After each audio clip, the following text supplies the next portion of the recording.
There's Rocky. It's kind of a gloomy day today, but still beautiful, not too cold. I'm gonna see if Rocky goes after those ducks and geese. See if I can get him to take off. Rock stars. Let's see. His dad's boat. You know, as beautiful as it is out here, I haven't really talked about the struggle that it's been.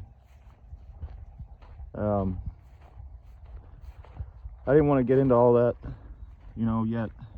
I just wanted to see if people would want to watch, kind of what things are like out here and see what I'm doing that's nice and stuff. And didn't want to talk too much about myself or anything. So I guess, just like everything, there's no time like the present. Before I came out here, I was in rehab for alcohol abuse. I went to rehab twice, pretty much back to back, 1 month each, and it worked. I got out here because my dad bought a trailer for me. Unfortunately, nothing in the trailer worked. I got out here this last summer at the peak of summer. Had no air conditioning, basically no shower, no propane for my oven, dead battery on the trailer which controls the lights and the thermostat. And so I was pretty much living in unbelievable heat in a hot box. Trailer's falling apart. It's filled with mold from before I'd even gotten it. And hang on a second. Rocky, come here now. Come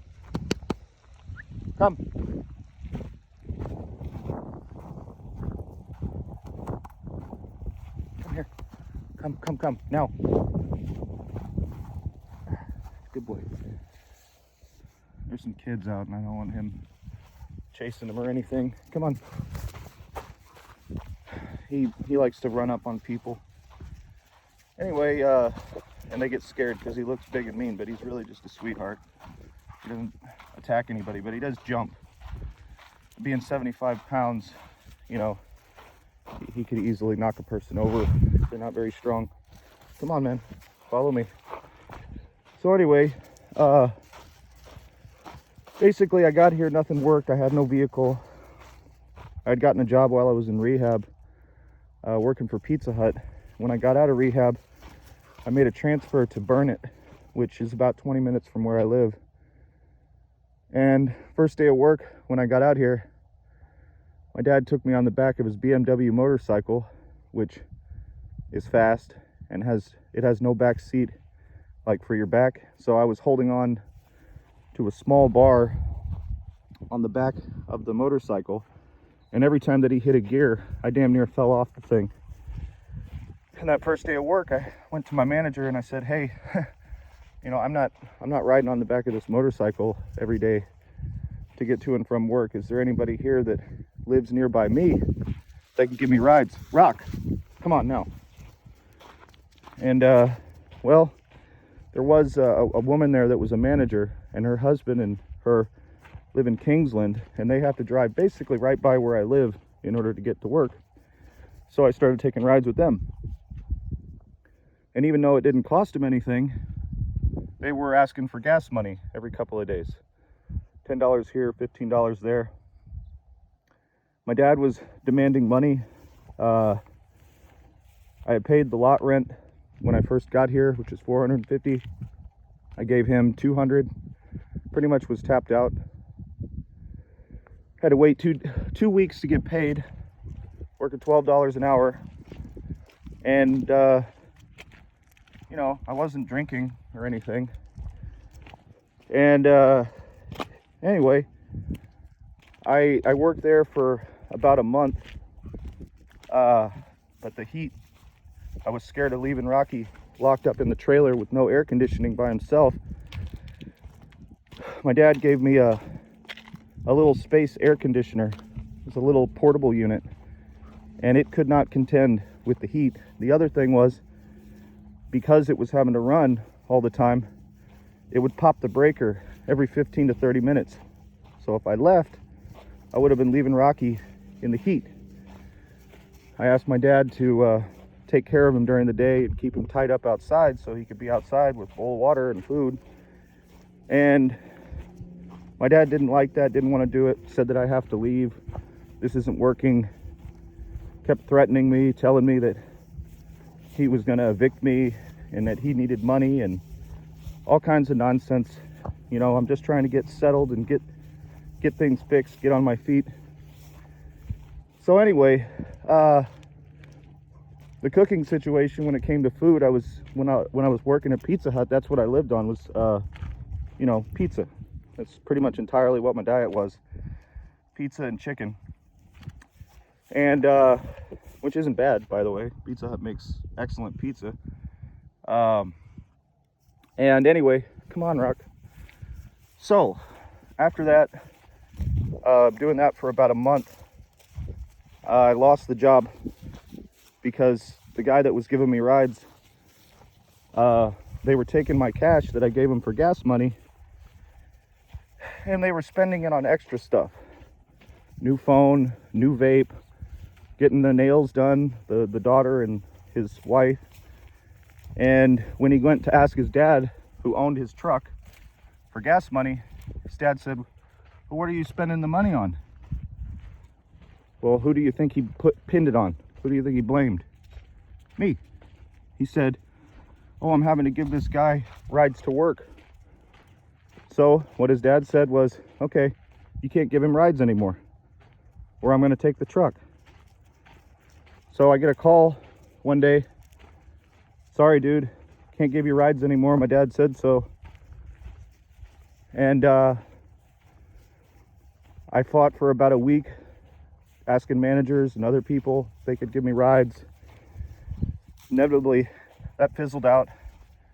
So I started looking for other options. I went all the way to Lago Vista to pick up a truck that I own, but I don't have a license or insurance. And I got the truck, but I have no license, no insurance, no inspection or tags. So I can't drive it out of town. You know, I'm out in the middle of nowhere, so I can drive out here relatively safe, but I can't go into town. So, and I didn't have any money. It's a 5.3 liter V8 GMC Yukon, which that's a lot of gas. And working for $12 an hour, that's just not feasible.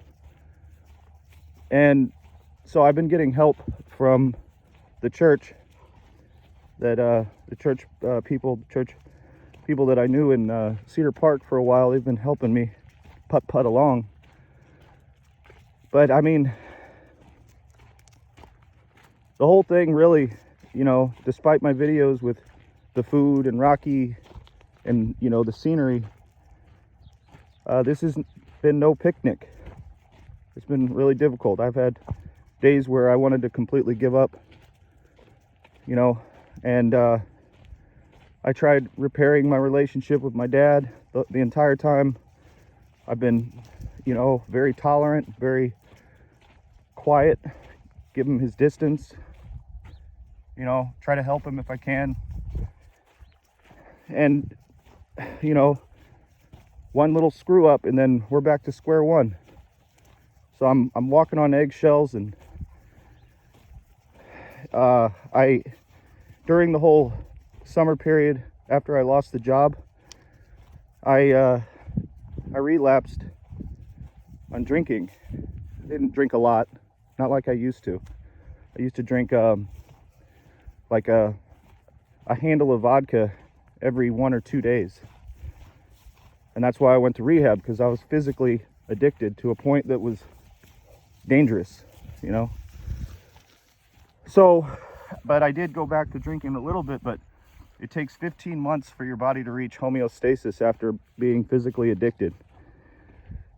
And I was out of rehab for like 2 months. And I started drinking just a couple of beers, you know, because one, that's all I could afford.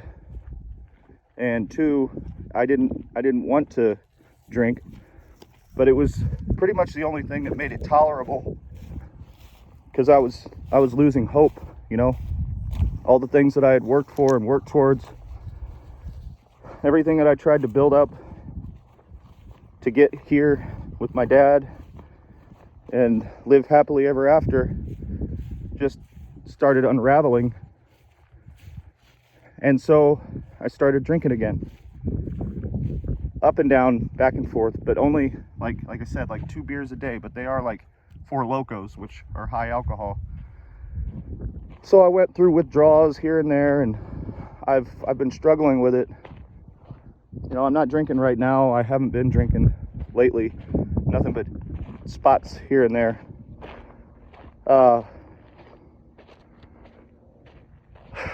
I'm working on getting an ID, but the appointment that they first set me for the places the place that's closest in Lampasas was January 30th. And that was scheduled almost a month ago. I made a new appointment for a place in Marble Falls, which is pretty close also. It's about 20 or 30 minutes from here. And that appointment, the earliest I could get, was January 3rd.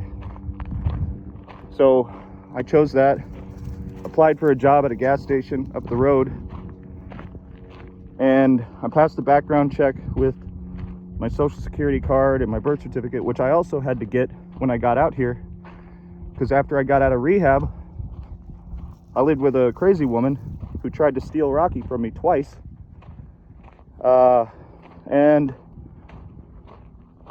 Basically